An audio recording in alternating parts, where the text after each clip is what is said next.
All right, we waste him. No offense. No! Gotta go back. They cut the power. Hey everyone, this is Pat, and welcome to our first episode of Kino Rants. Since Alien Covenant has just been released, and is still pretty fresh in our memories, I thought it would be appropriate to talk about James Cameron's Aliens, to shed some light on why the original two films of the series are classics, and while the last two films of the franchise ultimately failed. Fuck. Hold up. Most people, when talking about James Cameron, tend to fall into one of two camps. Either he's an amazing director who makes entertainingly beloved action films, or he's an egotistical hack who creates no original content and gives us nothing more but purely escapist cinema. Unobtainium, because this little gray rock sells for 20 million Now, a kilo. I'm not here to take sides. As with all filmmakers, there are certainly some criticisms to be made against him, but what I want to talk about is an aspect of James Cameron that is absolutely crucial to the art of filmmaking, and yet is often overlooked. That is his sense of rhythm and pacing. So, what is pacing? When talking about films, people will often say things like, oh, the pacing of this scene was brilliant, or the pacing of that scene was way off. But what exactly are they talking about?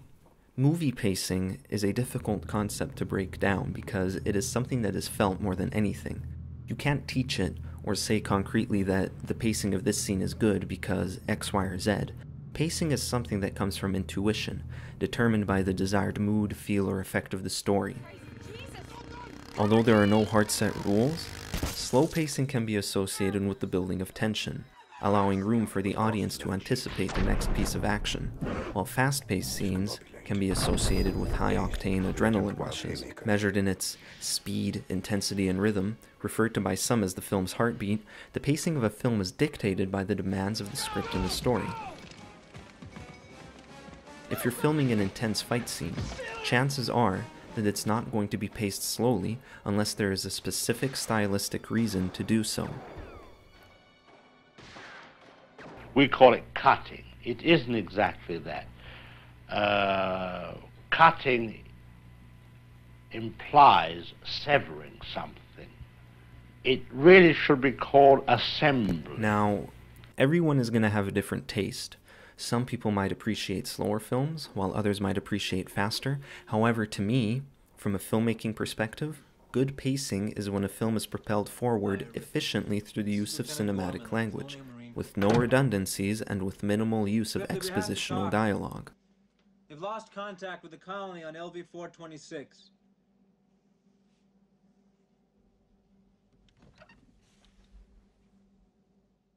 This look says everything we need to know. James Cameron could have cut from this straight to this, and the audience would have been able to follow along with no problem. However, that's not what he did, not because he's being redundant or inefficient in his filmmaking, but because he's still establishing some of the story beats to unravel later in the film. But to wipe them out. That's the plan. You have my word on it. And I don't think that you or I or anybody has the right to arbitrarily exterminate them. Wrong. Yeah, watch us. So I have this man mounting the stairs in what we would call a medium shot, a waist shot. And he gets to the top of the stairs. Then I take the camera and put it very, very high, and a little figure runs out with a raised knife. Then the next cut is a big head of the man. This is size of image put together to create shock. In other words, if it were music, it would be tremolos on the violin and suddenly a brass instrument, which is the big close-up. One way to look at editing is through the theories of Sergei Eisenstein, the father of Soviet cinema and montage editing. And the one form of montage we're going to look at today is rhythmic montage. That is, cutting together a film for the sake of continuity, but also considering the compositional and moving elements of the frame and story to dictate the tempo of the edit. As Hitchcock said, different shots of varying sizes and lengths are like instruments to a larger musical composition.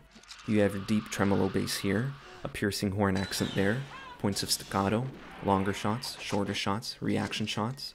But these are still smaller pieces to a grander orchestration. What is the grander orchestration? To approach that, let's ask another question. Why are James Cameron's action sequences so effective? They're short as hell. Out of a total of 137 minutes, we only see the alien an hour into the film, and then only in short bursts after that.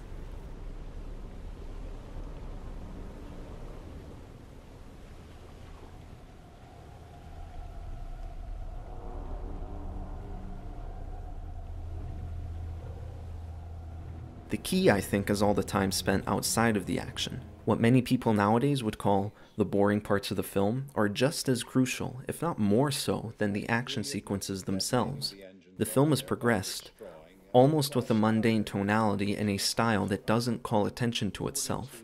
It is then sharply contrasted by bursts of fantastical action sequences. However, this mundane tonality isn't just there to pass the time. It's not there to simply contrast or to introduce us to the buffet. It's there to propel the story forward. It establishes the world we live in. It introduces us to our characters, their relationships, the stakes, and the desires. It makes us earn that critical movie moment where everything just pulls a 180 and goes awry. Cameron treats the action sequences as moments of payoff to all this meticulous building.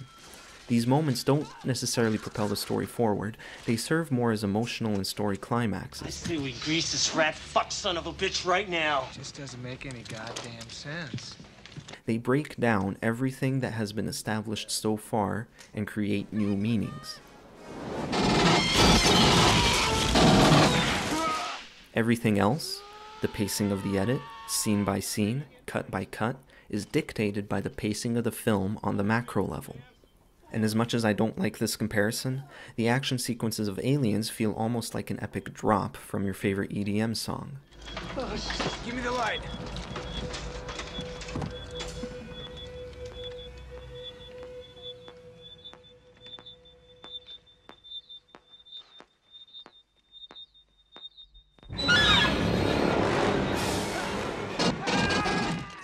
This is a long-winded way of saying that the script is an extremely important part to the development of the film. Given the fact that James Cameron was also the writer of this film, he was able to exercise precise control over it. This is something that you don't see in today's blockbusters anymore, with their laundry lists of writers and studio execs breathing down the production's neck. The film has a progression to it. That's it, man. Game over, man. One scene leads into the next. That ain't so good. The story flows from moment to moment.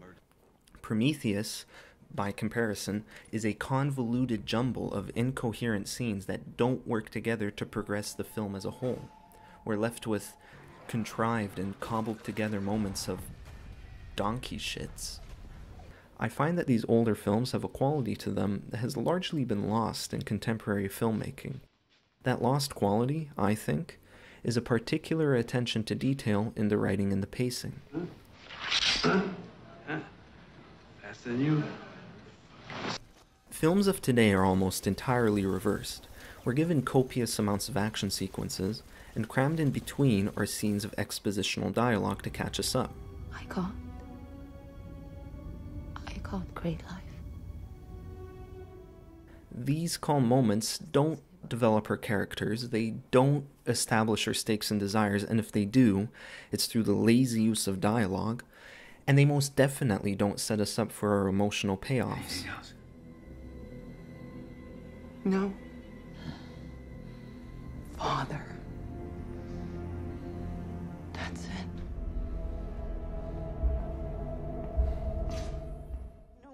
These scenes are only there to tie the film in to the next set piece as quickly as possible. These rules of build-up, climax, and payoff apply generally across the board. Some films may be slow, or have more nuanced approaches. That doesn't make the film any worse or better. James Cameron is just a filmmaker who's distilled his style of pacing down to a science. And given the nature of, well, Cameron, I'm the king of the world! We can see clear-cut examples of build-up and climax with no nuance and no subtlety, making Cameron a prime example to look at as a case study. So, say what you want about James Cameron as an artist. Criticize Avatar to your heart's content. It's not my favorite film either. But here's what you can't say. You can't say that 2.5, 3-hour Avatar was a tough slog to get through. Because it wasn't. None of James Cameron's films are. The film does its job, it entertains and engages for its whole duration, and as someone who went to film school, let me tell you that that is not a trivial task. It's hard enough making a 10-minute film coherent and worth watching, let alone 3 hours. Perhaps James Cameron should be studied for his pacing, maybe even celebrated for it. That being said, I wish we would see a return to this attention to detail in our filmmaking, because Cameron by no means holds a monopoly over this concept. Stinklets. Say auf Wiedersehen to your Nazi boss.